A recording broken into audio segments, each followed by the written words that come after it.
Veteran of the oil wars and hero of the water wars, Immortal Joe stands as the ultimate legend of the Wasteland. In a lawless post-apocalyptic world, his battle-hardened experience made him not just a survivor, but a myth who rules the desolate desert with an iron fist. In this video, we'll explore the story of the man who became the god of Mad Max, a legend who bends the world to his will. The legend of the man behind the Immortal began on an ordinary Wednesday, years after humanity plunged into conflict over water and oil. The detonation of nuclear bombs marked the end of all civilizations, changing the world forever. Darkness fell as humanity collapsed due to the greed and ambition of a few who exploited oil.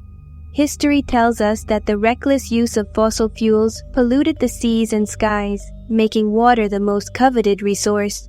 Wars were fought to control the dwindling supply, but nuclear strikes dried up the remaining water, leading to the fall of all civilizations and the end of governments.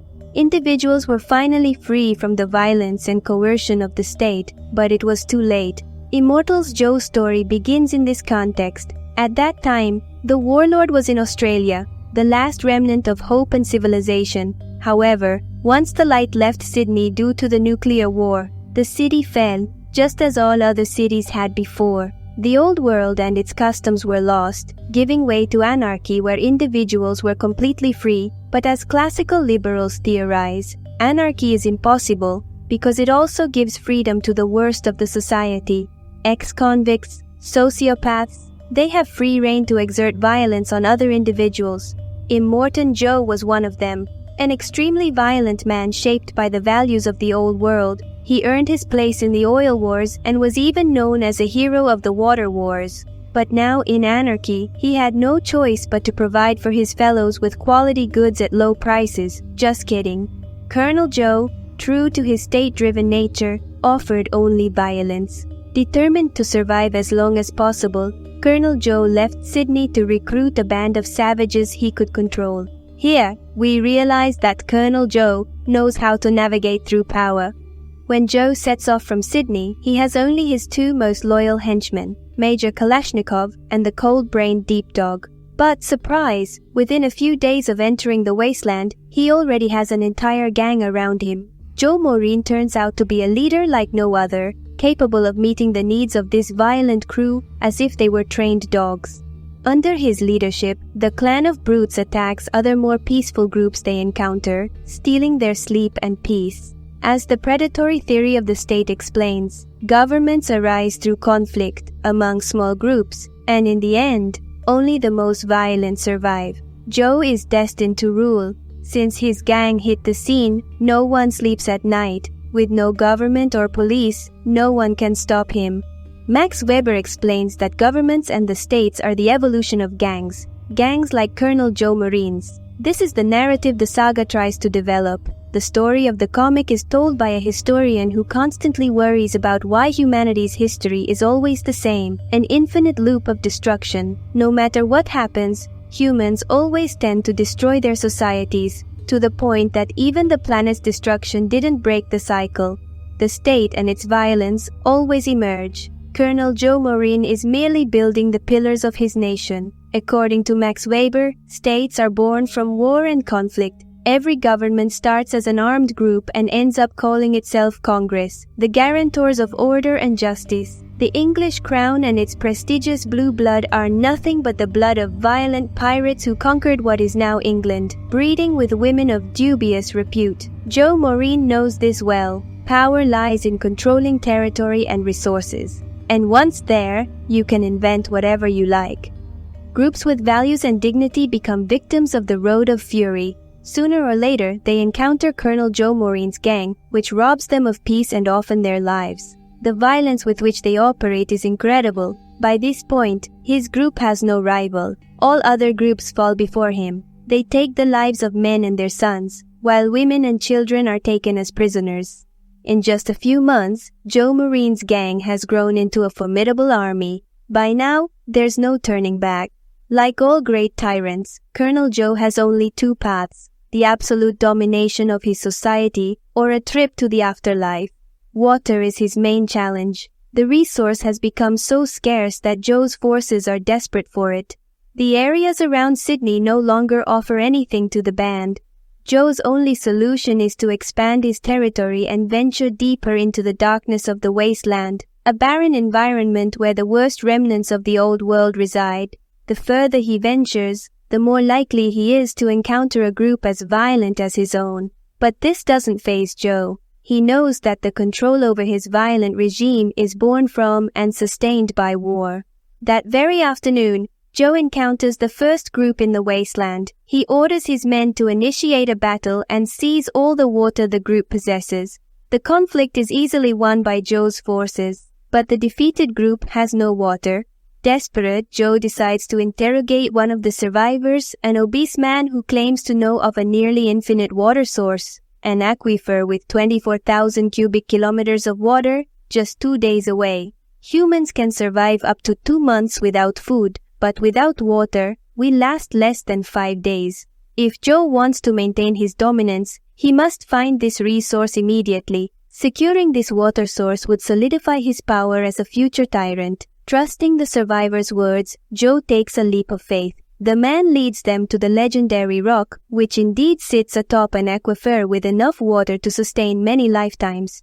In that moment, Immortal Joe sees the future. His vision materializes, and everything becomes clear. With this resource, he can shape a new society in his own image. The only problem is that this precious resource is controlled by another organization, one that cannot be overpowered due to the rock's height. Joe has no choice but to negotiate. His first offer proposes trading some of his women for water and hospitality. The group mocks his proposal, offering only the water from their bodies. Snipers attack Joe, and he barely escapes with his life.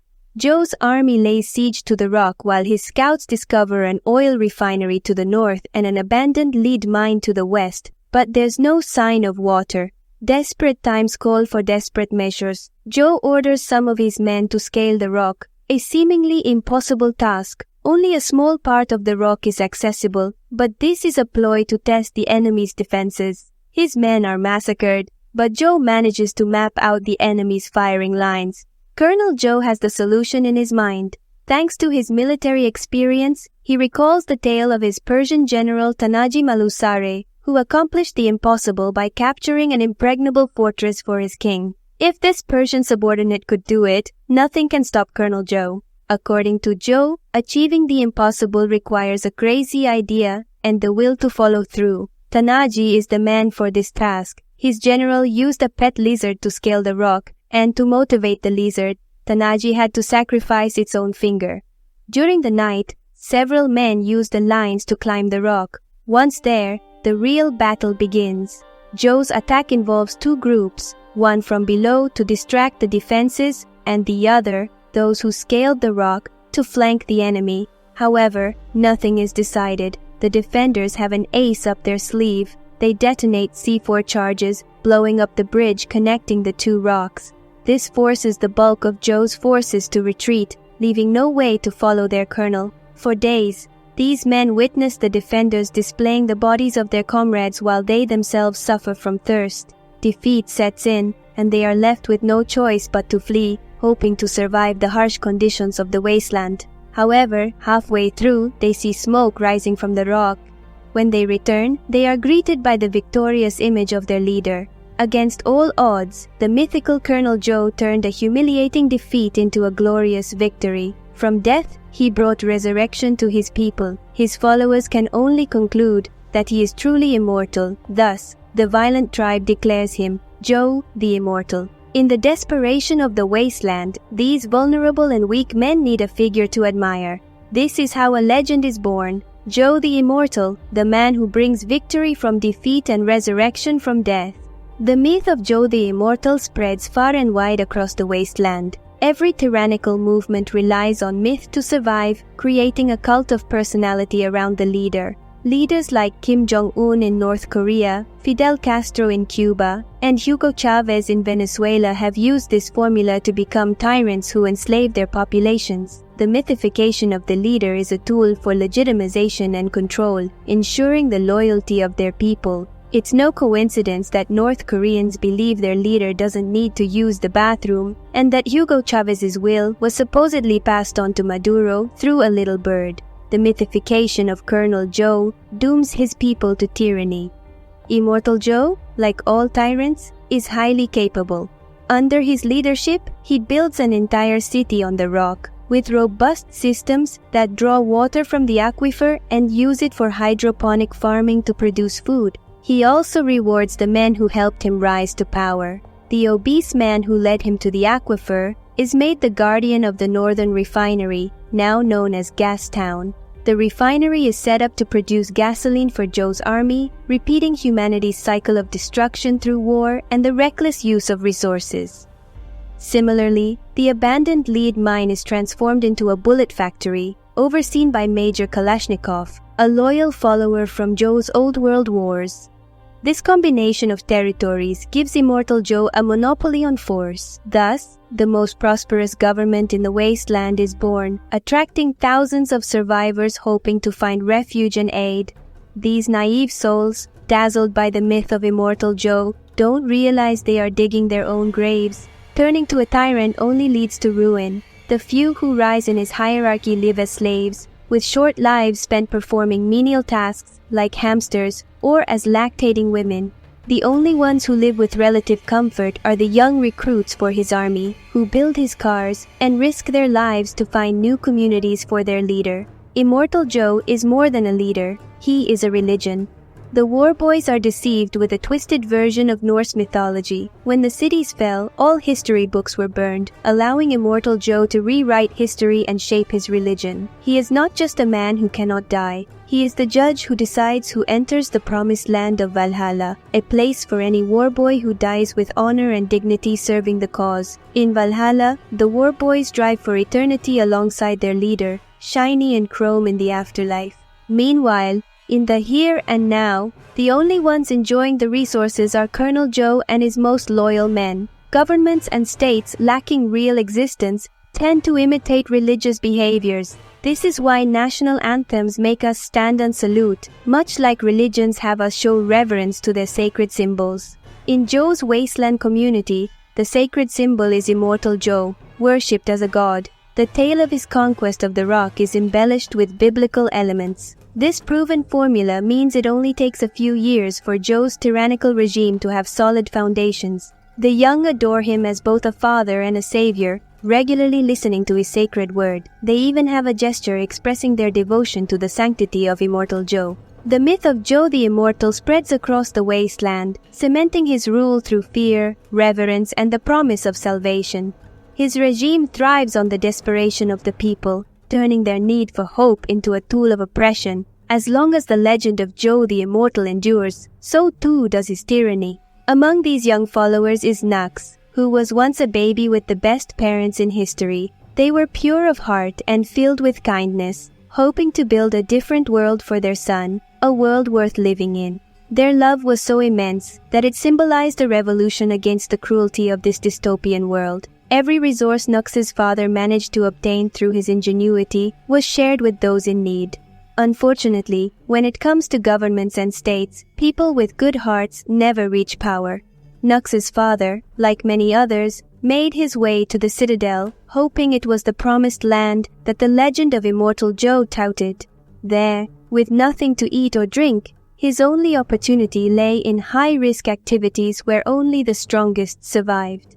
In this society, his big heart was of little use, and sooner rather than later, he met his end, leaving Nux and his mother alone in this harsh world. At just 2 years old, Nux didn't understand why his beloved father was gone. When Immortal Joe's platform descended, the boy managed to grab hold of it, hoping to reunite with his father. Joe's men found it amusing to see how long the boy could hold on. No one helped him, but astonishingly, the child kept clinging on. The fanatical war boys, loyal to their religion, began to witness what they believed would be the child's dignified and honorable death.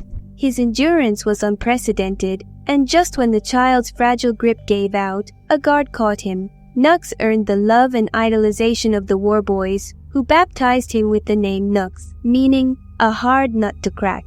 Despite his loving parents being the light of a potential new world, Nux became another fanatic of Immortal Joe, the man responsible for his parents' deaths. Like Nux, dozens of children and young people were deceived by the myth. However, the life of Immortal Joe is far from perfect. Even gods have their troubles, especially when their story is a lie. Immortal Joe is desperate to find an heir worthy of his stature. His first son, Scrotus, is a psychopathic killer. His second son, Rictus, is a Hercules with the mind of a 10-year-old. The last one, Corpus Colossus, is a man in the body of a child. These three offspring perfectly represent the harsh life of the wasteland. Due to high radiation, having a worthy heir becomes an impossible task. In Joe's eyes, none of his sons are capable of carrying his ambitious vision into a future worthy of his greatness. Immortal Joe's struggle to find a suitable heir is a testament to the twisted reality of his regime. While he portrays himself as a godlike figure, his lineage reveals the flaws and vulnerabilities hidden beneath the surface. The legacy he seeks to build is threatened by the very environment he helped create, a world where strength is paramount, but true leadership is a rare commodity.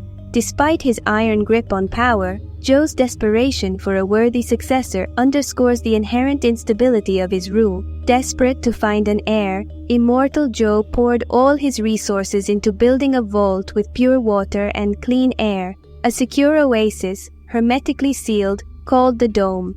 This ideal place for the gestation of infants housed the 7 purest and healthiest women he could find across the wasteland. He made these women his wives, creating a breeding camp whose sole purpose was to provide a healthy heir. These women bore many children for Joe, but none turned out to be a healthy male.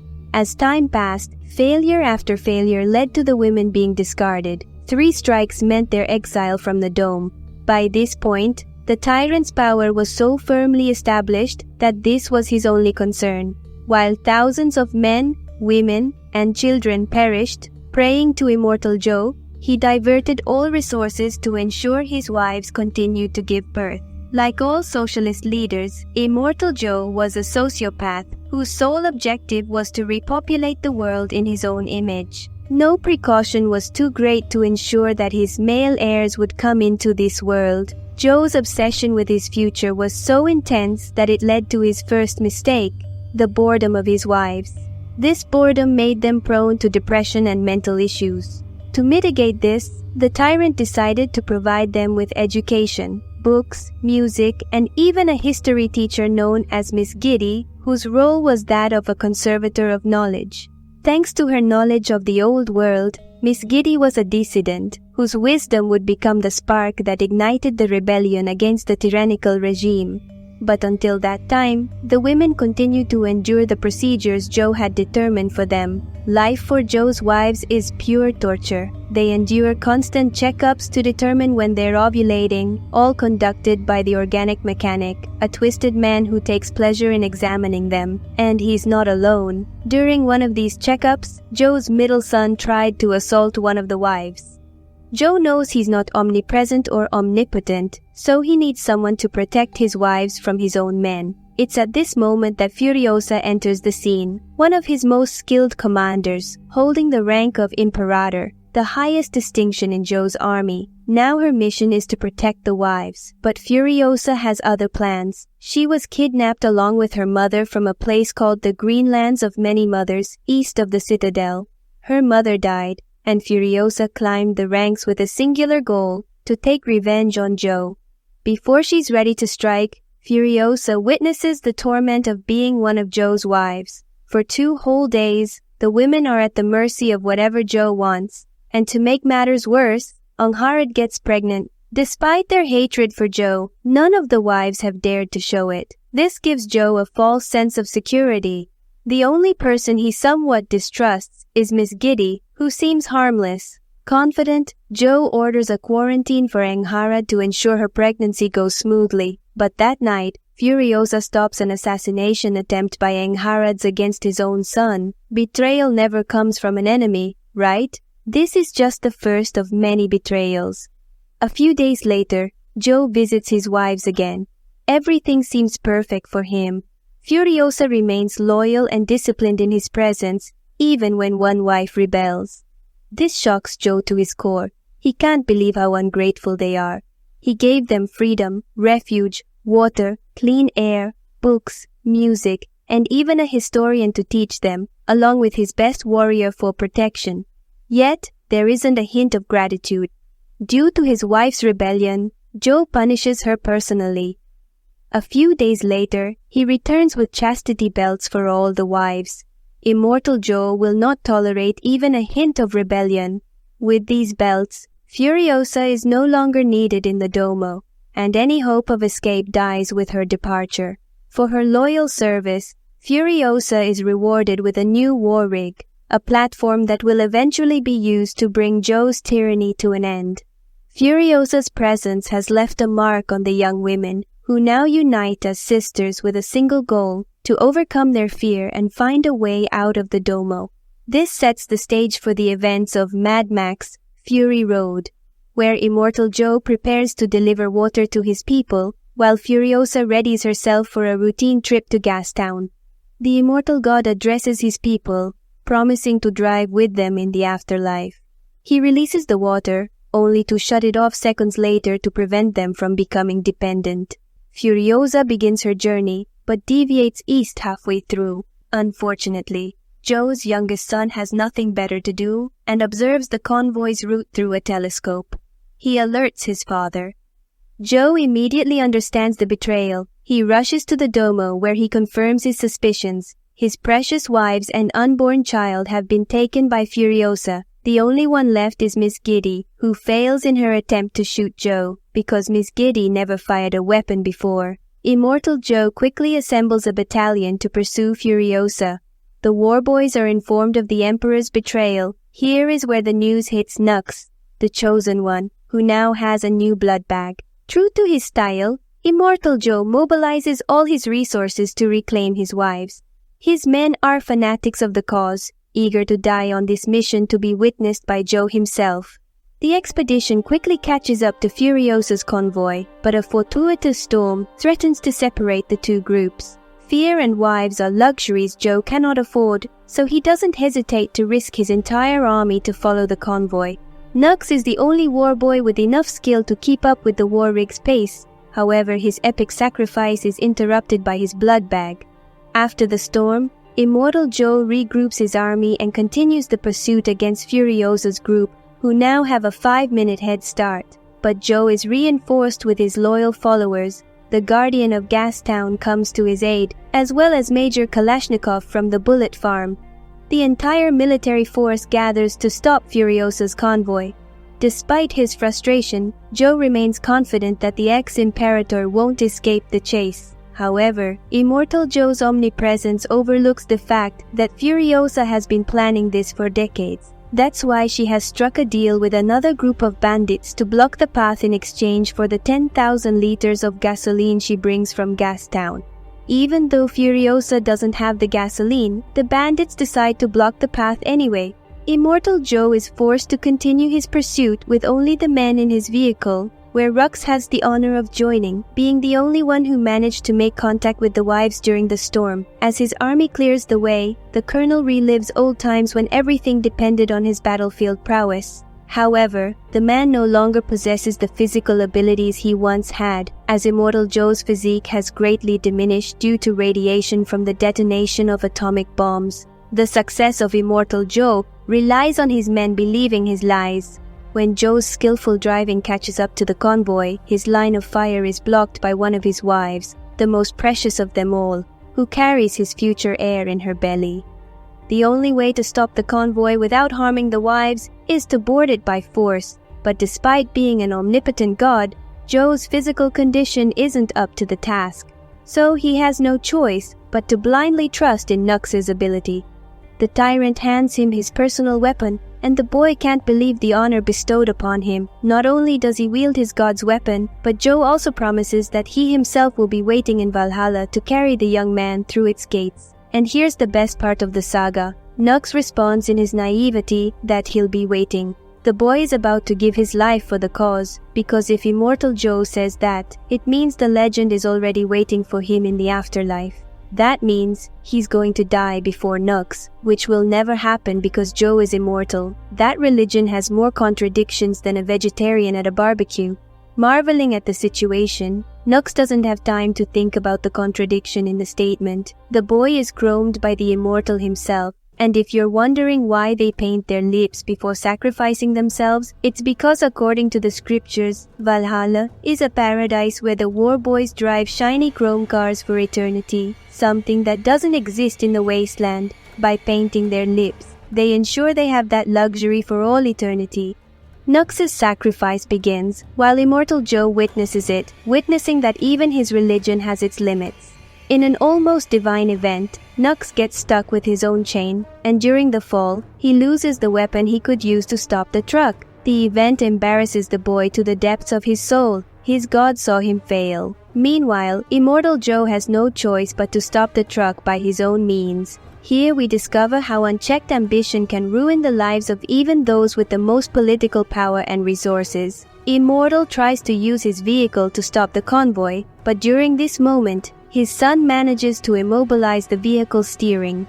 The wife comes out to fix the situation, and against all odds, manages to release the harpoon, unaware that her body is about to break the sexual tension with a massive rock.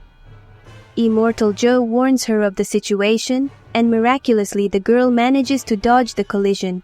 But when she tries to return to the cabin, her foot slips, and unfortunately, the pregnant woman falls into the fury of the road. Immortal tries to react to avoid running over the body of his future child, but it's too late. The woman indeed fell under the tyrant's vehicle, pain flooding the scant soul within the body of the supposed god. Helpless, all he can do is hold her until she finds her way to Valhalla. Angharad, once determined to end her pregnancy, had become the wife most determined to reach the green place of the many mothers, hoping it would be a suitable land to raise her precious child. But thanks to Immortal Joe's ambition, she now passes away without even knowing her beloved's face, loved and awaited even by the other wives, who break down at the traumatic event, prompting one of them to want to return to Immortal, who is now driving with more fury than ever.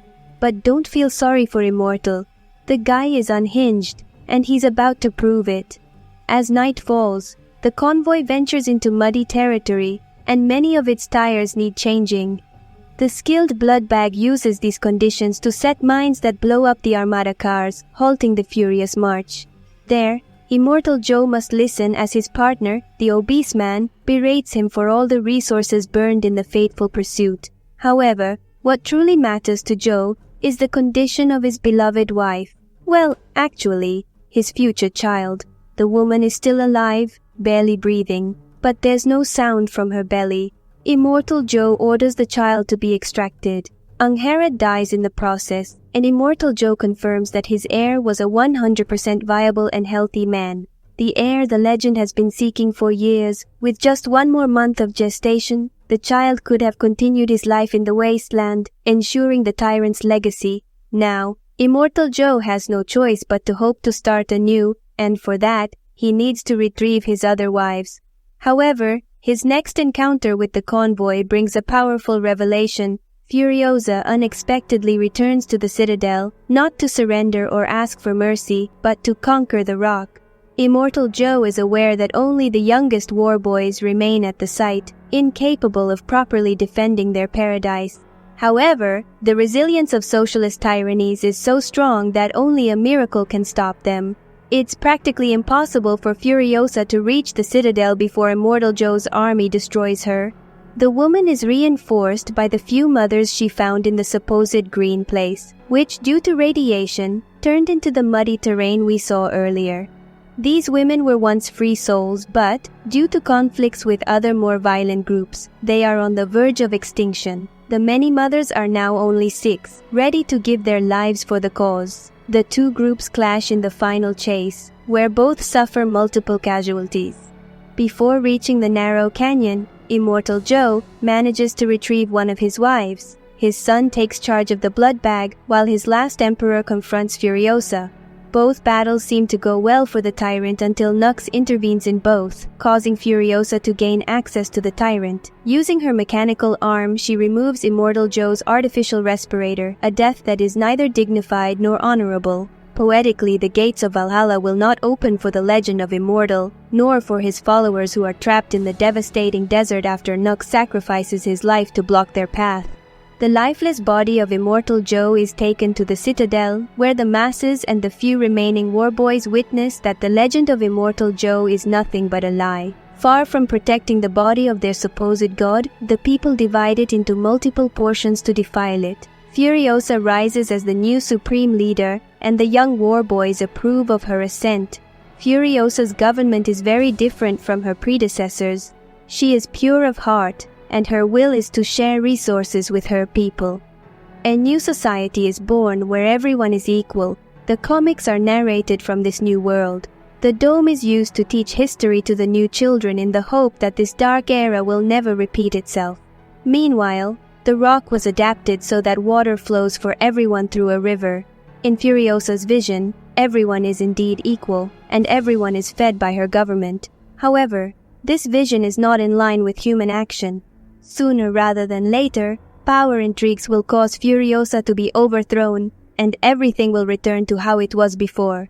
The story of Mad Max, like the storms, repeats itself over and over. That's why the comic ends with Immortal's last son warning that if they continue giving away everything, they will be seen as weak and will be attacked by other groups, which is what we see in the new movie premiering this Thursday. A new villain tries to end the utopia that Furiosa built. The new cycle begins, and we'll see if this society has the resilience to withstand the dangers of the wasteland. If you'd like more videos about Mad Max, let me know in the comments and support the video with a like to increase its reach. Thank you all for being here. See you very soon.